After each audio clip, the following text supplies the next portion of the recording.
नमस्कार, आपका स्वागत है। आप देख रहे हैं द न्यूज, आपके साथ मैं सृष्टि मिश्रा। जुड़ेगा भारत, जीतेगा इंडिया, ये कहा है विपक्षी गठबंधन में शामिल होने के ठीक पहले जम्मू कश्मीर पीडीपी प्रमुख महबूबा मुफ्ती ने कहा है। और आगे आपको बताएंगे। सबसे पहले तो यहाँ एक और खबर सामने आ रही है कि कपिल सिब्बल को ये लगता है, देखिए भविष्यवाणी कर रहे हैं देश के जाने माने अधिवक्ता, राज्यसभा सांसद कपिल सिब्बल ने यह ऐलान किया है कि 24 का चुनाव मोदी बना मोदी होगा, और अगर मोदी जीतते हैं तो उसके बाद कोई चुनाव इस भारत में नहीं होने वाला है, देश में नहीं होने वाला है। ये बड़ी खबर सामने आ रही है। और देखिए, इससे पता चल रहा है कि दर्शकों, जनता जो लिख रही है, जो कह रही है कि बौखलाहट की वजह से सिब्बल का ऐसा बयान सामने आ रहा है, ऐसा प्रतीत हो रहा है कि बिना किसी तथ्य के ये परोस देना, जनता को सामने ये मैसेज देना, ये वर्ग लाना गलत दिशा में दी गए मैसेजेस हैं। बैठक हो रही है, उसको किस तरीके से हम देखें, क्योंकि इंडिया अलायंस की बैठक में अब जो बातें आ रही हैं, ये कन्वीनर भी आ जाएंगे, सब कई कमेटीज बनेंगी, सीट शेयरिंग पे बात होगी, और इससे पहले सब पार्टियां कह रही हैं, सरकार की तरफ से कह लीजिए या एनडीए की तरफ से कह लीजिए, पूछा जा रहा है कि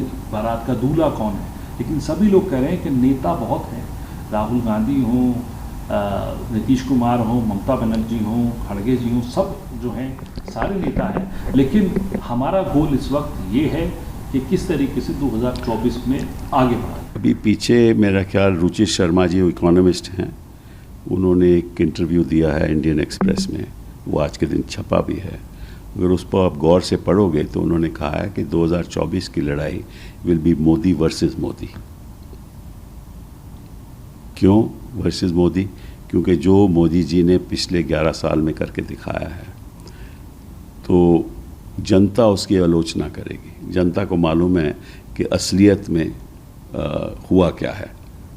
गरीब आदमी तो गरीब होता जा रहा है, ठीक है ना, और महंगाई इतनी ज़्यादा है, मिडिल क्लास को भी ऐसे लग रहा है कि इस महंगाई में हम कैसे अपना जीवन निभाएंगे। और साथ साथ में जो ये बड़ी बड़ी बातें करते हैं, उसके रिजल्ट्स भी हमारे सामने नहीं आ रहे, और इनके खुद के लोग, भाजपा के लोग भी नाराज़ हैं लेकिन बोलते नहीं। और जो विपक्ष है वो भी आज सोच रहा है कि अगर हम मोदी जी को हराएंगे नहीं तो हो सकता है 2024 के बाद कोई इलेक्शन हो ही ना, संविधान बदला जाए। ये भी एक सोच है लोगों के बीच में। तो मैं समझता हूँ कि इस स्थिति में कोई प्राइम मिनिस्टर कैंडिडेट हो या नहीं हो, कोई फ़र्क नहीं पड़ता, क्योंकि जो लड़ाई होगी वो मोदी जी के कार्यकाल में मोदी जी ने क्या क्या किया, वो एक मुद्दा बनेगा। 15 लाख आया या नहीं आया, महंगाई हुई या नहीं हुई, बच्चों को शिक्षा मिल रही है या नहीं मिल रही, डिजिटल इंडिया कहाँ जा रहा है, अमीर लोग कितने ज़्यादा अमीर हो गए हैं, और जो गैप है अमीरों और गरीबों में वो कितना ज़्यादा बढ़ रहा है।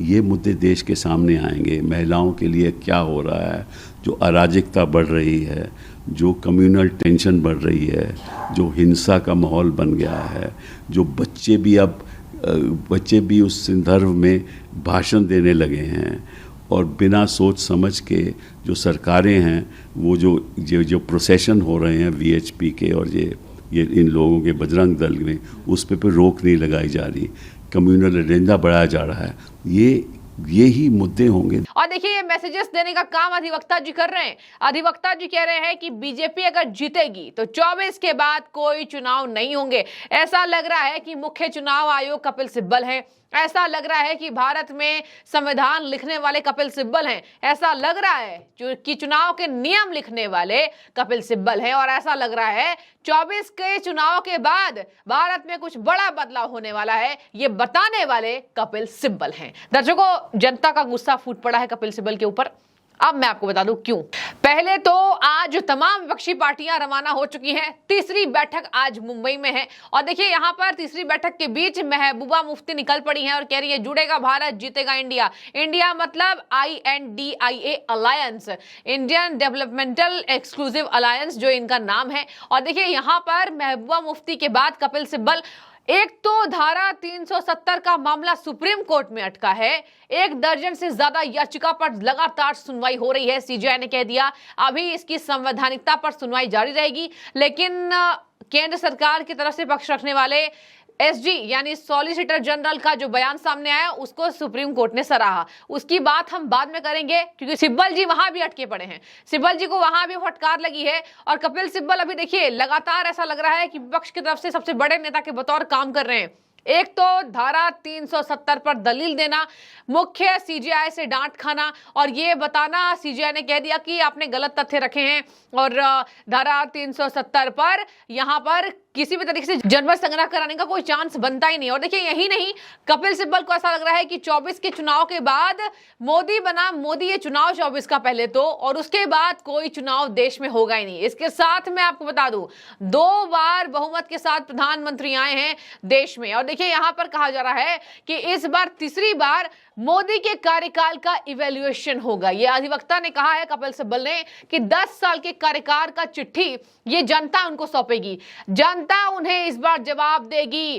कपिल सिब्बल कह रहे हैं मोदी को 440 का सिलेंडर महंगा लगता था बीजेपी सरकार को जब कांग्रेस की सरकार थी, और आज यहां इन्होंने सिलेंडर को 1000 से ज्यादा दामों में बेच रहे हैं और ये 200 रुपए घटा के तमाम बीजेपी नेता कह रहे हैं कि हमने 200 नेता घटा दिया है और यहाँ बीजेपी ने, यहाँ केंद्र सरकार ने 200 रुपए के घटा दिया है। और देखिए यहां पर कहा जा रहा है कपिल सिब्बल पेट्रोल के दाम को लेकर आए, एलपीजी गैस को लेकर आए और कह रहे हैं कांग्रेस के कार्यकाल में ये ज्यादा लग रहा था। मोदी लगातार गरीबों की कमर तोड़ रहे हैं, गरीब और गरीब होता जा रहा है, अमीर और अमीर होते जा रहे हैं।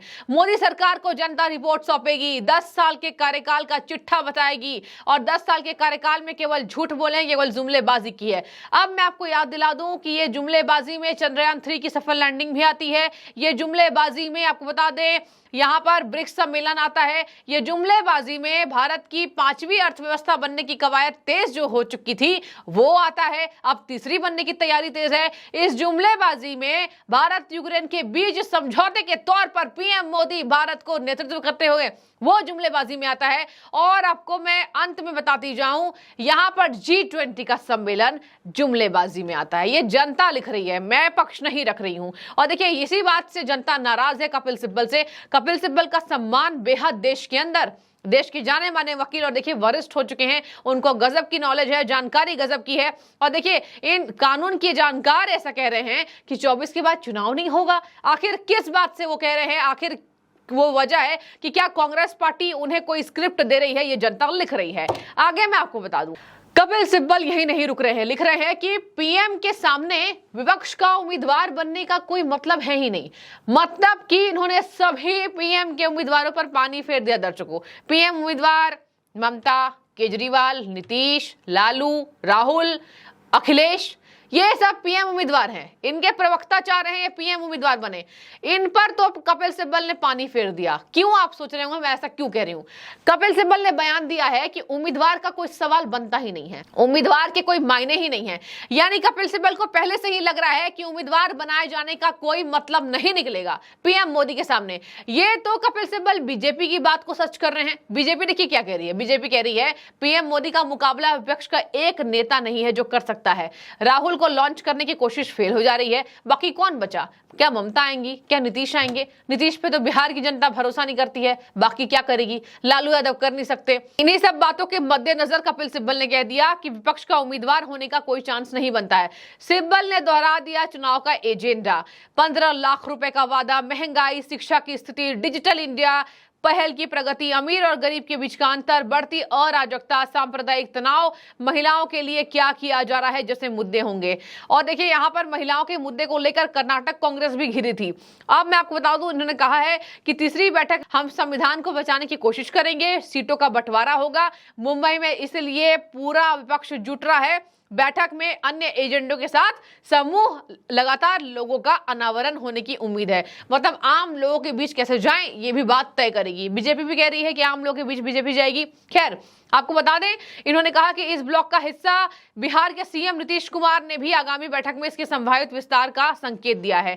एलपीजी के दामों कटौती पर कटाक्ष कर दिया सिब्बल ने। देखिए इनको अच्छा नहीं लग रहा है कि 200 से जनता के पैसे घटा दिए गए। एलपीजी गैस सिलेंडर के दाम जनता 200 कम देगी इसको कपिल सिब्बल को अच्छा नहीं लग रहा है। अच्छा क्यों नहीं लग रहा है मैं आपको बताती हूं। इन्होंने कहा रेवड़ी कल्चर है ये। सरकार ने मंगलवार को घरेलू गैस कीमतों को 200 रुपए से घटा दिया है। सिब्बल ने एक्स पर किए पोस्ट पर कहा, प्रधानमंत्री जी उज्ज्वला के लिए 400 रुपए की राहत रेवड़ी कल्चर नहीं है। मुझे लगता है कि ये गरीब परिवारों के लिए है। खुशी है आपने उन्हें याद किया है। मुझे यकीन है कि 24 के करीब आने पर आप उनके बारे में सोचेंगे और जब विपक्षी दल लोगों को राहत देते हैं तो रेवड़ी कल्चर बन जाता है। जय हो। मतलब मोदी जी दे रहे हैं तो ये रेवड़ी नहीं है क्या? ये कपिल सिब्बल ने कहा है। क्योंकि देखिए बीजेपी भी लगातार ये बात मानने वाली है कि बीजेपी भी लगातार रेवड़ी कल्चर को कहती है कि विरोध करती है कि रेवड़ी कल्चर दे देकर जनता को कहीं ना कहीं बेवकूफ बनाया जाता है। तो कपिल सिब्बल ने उस पर पलटवार किया है कि क्या पीएम मोदी ने रेवड़ी नहीं दी? जबकि देखिए रेवड़ी यहां पर फ्री पानी फ्री बिजली दिल्ली सरकार कर रही है, पंजाब भी कर रही है, अब कांग्रेस भी कर रही है। कर्नाटक में फंड खाली, पंजाब में फंड खाली, दिल्ली में फंड खाली। बीजेपी के पास फंड खाली नहीं है। बीजेपी के पास G20 के लिए फंड था जो कपिल सिब्बल ये नहीं जानते हैं कि केजरीवाल ने वो फंड लगाया ही नहीं। खैर मैं आज केजरीवाल पर नहीं जाऊंगी, लेकिन ये बात मानने वाली है कि कपिल सिब्बल को ना 200 रुपए कम अच्छे लग रहे हैं, कपिल सिब्बल को ना होने वाले आम लोकसभा चुनाव पसंद आ रहा है, कपिल सिब्बल को कुछ पसंद नहीं आ रहा है। चुनाव के मद्देनजर ये बौखलाहट है और कहा जा रहा है कि बीजेपी के नेता भी परेशान है लेकिन वो बोलते नहीं है। ये कपिल सिब्बल ने बयान दिया है। पता नहीं कपिल सिब्बल के बयान इस तरीके से क्यों आ रहे हैं। उन्होंने कहा कि बीजेपी के नेता भी मोदी से परेशान हैं लेकिन वो बोलते नहीं हैं और वो बोलेंगे तो उनके साथ ही कुछ बुरा हो जाएगा। खैर इन्होंने कह दिया हम मोदी को हराएंगे, मोदी ने 2 कार्यकाल में डुबो दिए, असलियत सबके सामने है, महंगाई बदतर होती जा रही है, 10 साल में मोदी का हिसाब होगा, मोदी बनाम मोदी ये चुनाव होंगे। ये थे कपिल सिब्बल और कह रहे हैं मोदी बनाम मोदी चुनाव होगा, 10 साल का रिपोर्ट जनता देगी। तो जनता वर्सेस मोदी चुनाव भी इन्होंने कहा और मोदी वर्सेस मोदी भी कहा। खैर देखने वाली बात होगी। फिलहाल ये सबसे बड़ी बात थी कि उम्मीदवार बनाए जाने का कोई दावा सही नहीं है। मतलब कपिल सिब्बल ने विपक्ष के पीएम उम्मीदवारों पर पानी फेर चुके हैं और कह रहे हैं आम लोकसभा चुनाव के बाद 24 के बाद देश में कोई चुनाव नहीं होंगे अगर मोदी जीत जाते हैं तो। देखने वाली बात होगी इन दावों पर। अब विपक्षी गठबंधन के नेता क्या बात पर चुप्पी तोड़ते हैं और किस तरीके से सफाई पेश करते हैं। बने रहिए, आगे भी आपको मैं अपडेट देती हुई नजर आऊंगी। बहुत शुक्रिया।